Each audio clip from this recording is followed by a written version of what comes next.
Principal Robert Hayes had been molding young minds at Willowbrook High for 18 years, but the secret room behind his office bookshelf contained evidence that would reveal why honor student Jennifer Walsh never made it home on October 15, 1996. What police found in that hidden space would shatter everything this small Indiana town believed about the man they'd trusted with their children. And the DNA results 27 years later would prove that Jennifer wasn't his only victim. But first, you need to know about the phone call that changed everything. At 11:47 p.m. on that October night, Jennifer's mother, Carol Walsh, dialed 911 with hands shaking so violently she could barely hold the phone. Her daughter, valedictorian candidate and head of student council, had never missed curfew, not once. Jennifer's Honda Civic sat empty in the school parking lot, keys still in the ignition, but Jennifer had vanished without a trace. What Jennifer discovered in Principal Hayes' office that Friday afternoon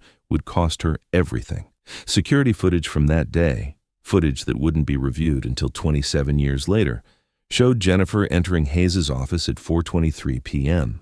She'd gone there to discuss her college recommendation letters, just like dozens of students did every week. But this meeting was different. Jennifer had accidentally seen something she wasn't supposed to see. The janitor's testimony about what he saw that night was so disturbing, police initially didn't believe him. Maintenance worker Eddie Torres had been cleaning the hallways around 6:15 p.m.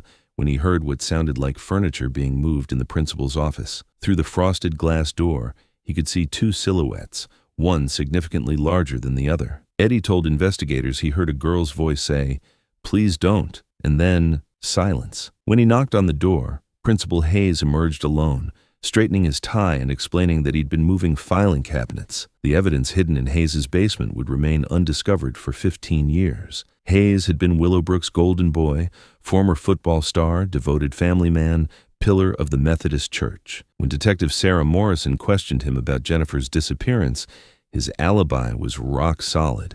He'd been at a school board meeting until 7 p.m., witnessed by 12 board members. The meeting minutes even showed him presenting budget proposals. How could he have harmed Jennifer when he was in full view of the town's leadership? But Hayes had made one crucial mistake, and it was captured on a security camera that everyone forgot existed. The camera at Miller's gas station across from the school had been installed just 2 weeks earlier. In 1996, police didn't think to check it. The footage sat in storage for decades until Detective Morrison, newly assigned to cold cases in 2023, decided to review every piece of potential evidence. What she saw in that grainy video would break the case wide open. Stay with me, because what happens next will blow your mind. The timestamp showed 5:47 p.m., 13 minutes before Hayes claimed to have left for the board meeting. The footage clearly showed Hayes loading something large and heavy into the back of his pickup truck, something wrapped in the gymnasium's wrestling mats, the same mats that had gone missing from the equipment room that week. When Detective Morrison opened that sealed envelope in 2023, the DNA results revealed a connection no one saw coming. Advanced forensic genealogy had identified DNA traces found on Jennifer's backpack, DNA that belonged to Robert Hayes. But here's what made it even more chilling. Hayes had died in 2019, taking his secrets to the grave, or so everyone thought. His widow, Margaret, had preserved boxes of his personal belongings in their attic, including clothes he'd worn during his final years as principal. If you think that's disturbing, wait until you hear about the photos. Hidden behind a false wall in Hayes' basement office, a room his own family didn't know existed, investigators found hundreds of photographs, pictures of female students taken without their knowledge. Jennifer Walsh's photo was there, along with images of at least 30 other girls spanning Hayes' entire career. Each photo was dated and cataloged with disturbing notes about the students' schedules, habits, and family situations. The truth about what happened in those 47 minutes between Jennifer leaving cheerleading practice and her car being found empty will shock you. Hayes had intercepted Jennifer after she'd discovered his hidden camera system in the girls' locker room. She'd accidentally found it while retrieving her forgotten textbook after practice. When she confronted him in his office, Hayes knew his carefully constructed double life was about to crumble. The struggle that followed left Jennifer unconscious. Panicking, Hayes made a decision that would haunt Willowbrook for nearly 3 decades. Remember this detail. It becomes crucial in 20 minutes of our investigation. The wrestling mats weren't just used to transport Jennifer's body. Hayes had been planning this for months. Inside his hidden basement room, investigators found detailed maps of Indiana quarries, abandoned wells, and remote locations where a body could disappear forever. Jennifer wasn't a crime of passion. She was the victim of a predator who had been perfecting his method for years. Little did the community know, their beloved principal was planning something much worse. DNA analysis of evidence from 3 other unsolved cases in neighboring counties showed matches to Hayes. Sarah Chen, 17, disappeared in 1992. Maria Santos, 16, vanished in 1994. Amy Richardson, 18, went missing in 1996-1998. All were honor students.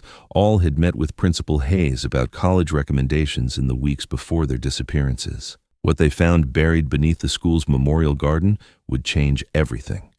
In May 2023, ground-penetrating radar detected anomalies beneath the garden Hayes had personally funded and maintained for 20 years. The same garden where he'd held memorial services for his girls, students who had died or gone missing during his tenure. The irony was nauseating. Hayes had been mourning his own victims in public while secretly visiting their graves in private. The answer was literally hanging on his office wall the entire time. Among Hayes's commendations and awards was a framed photo from the 1996 homecoming dance, a photo that had hung in his office for decades. Forensic analysis revealed that it had been digitally altered.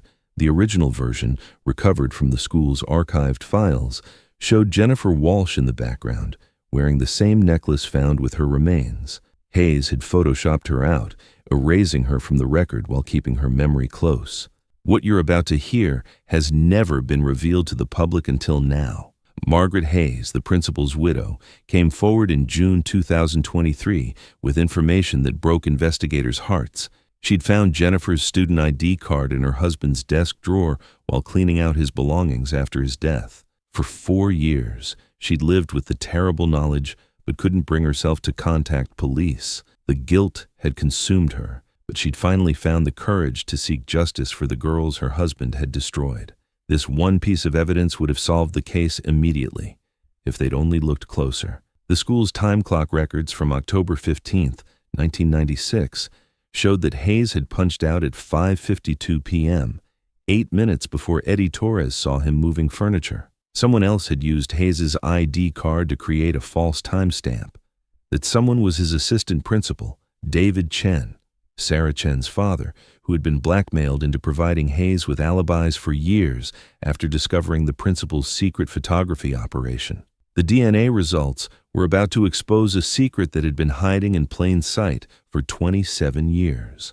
Jennifer Walsh's body was found exactly where Hayes had buried her, beneath the memorial rosebush planted in her honor. The same roses that Margaret Hayes had tended lovingly every spring, unknowingly caring for her husband's victim's grave.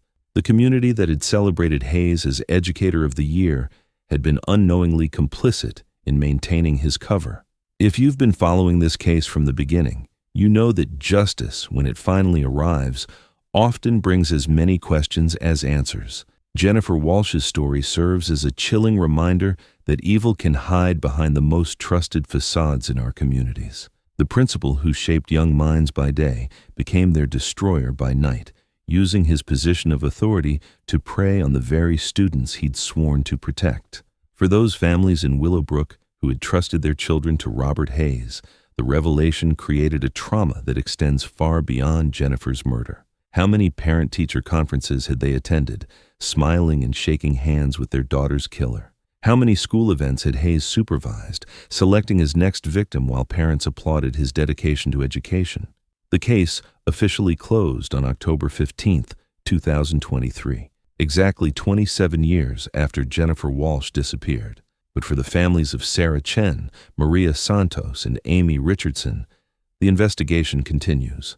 Their daughters deserve the same justice that Jennifer finally received, and Detective Morrison has vowed to bring them home. Subscribe to stay updated on this ongoing investigation and share your thoughts about how communities can better protect their children from predators who hide behind positions of trust and authority.